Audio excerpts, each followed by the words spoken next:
Israeli Defense Forces now exchanging fierce rocket attacks with Hezbollah in Lebanon. And now it's becoming clear to some that this may not be an ordinary short-lived conflict. The fighting becoming even more intense with, right now, no end in sight. Do you think Israel can completely wipe out Hezbollah, or can Israel only hope to contain the terrorist group? Well, joining us now is former Oklahoma Governor Frank Keating, who's with us to talk about that. Governor, welcome. Thank you for being here. Good morning. You know, some say, Governor, that this is the beginning of a long war. This is the first front of a potential long war with Islamic extremists and Iran. With Iran and Syria backing Hezbollah and showing no sign of backing down, how can Hezbollah be defeated? Well, obviously, it's going to be very difficult. Hezbollah is a world-class terrorist organization. They've killed more Americans than any other group. They are tightly organized. They're extremely well-trained. And obviously, there are a lot of them. So this is a long, agonizing, extraordinarily expensive agony for Israel. And they have very few options. Obviously, I think both Hezbollah and the Israelis misjudged each other. I don't think Hezbollah thought Israel would go to war over two people. And I don't think Israel realized how extremely organized and how well munitioned Hezbollah was at the time of the incursion. So long war, lots of blood, lots of agony and misery for everybody. You think that Israel, in the sense that they misjudged, I mean, they keep on pounding southern Beirut, and some people don't understand why. Well, that's correct. I think a lot of people can't appreciate the fact that if you hide munitions, rockets, and the like within civilian population areas, you're going to have the civilian population casualties.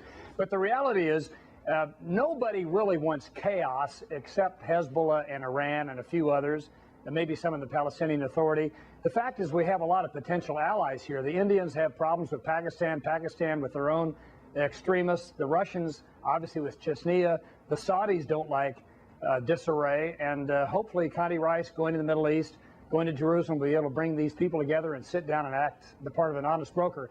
But it could be a very long war if we don't have diplomatic interjection and interference right now. You know, it is interesting. This could potentially bring opportunity. You've got the Arab group condemning Hezbollah, Egypt, Jordan, Saudi Arabia, many of the Arabs lining up against Hezbollah because they're afraid of Iran.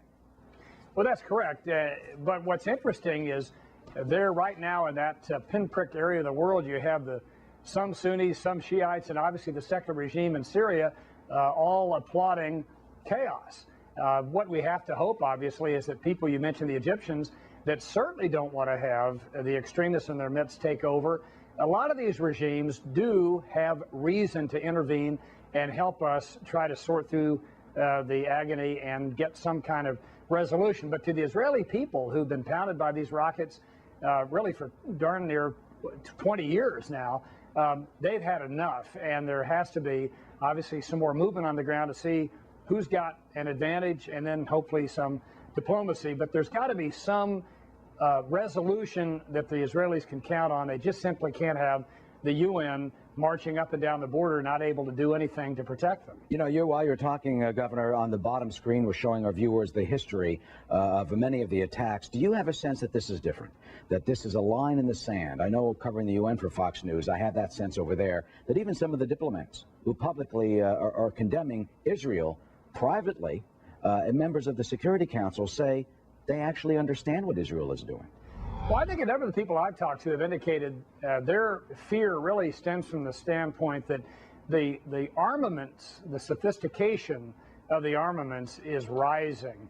And to the extent that you have agents of chaos in charge, agents of chaos insistent on attempting to cripple, if not destroy, Israel, once those individuals get even more sophisticated weapons, then it's going to be a far more dangerous situation for the survival of the nation state itself. So I think as a result of what they've seen the Hezbollah guerrillas use, their tactics, their training, their sophistication, their weaponry, certainly any nation state in the region, Saudi Arabia, certainly Syria, even though they're up to their eyeballs in this, they've got to take note because they're basically a secular regime. And certainly Egypt, they've got to be concerned about all of this spiraling out of control chaos. There is a common denominator that hopefully will bring people together to do something about it. All right, Governor Frank Keating, we thank you, sir. And while you've been talking, that spiraling out of control chaos continues.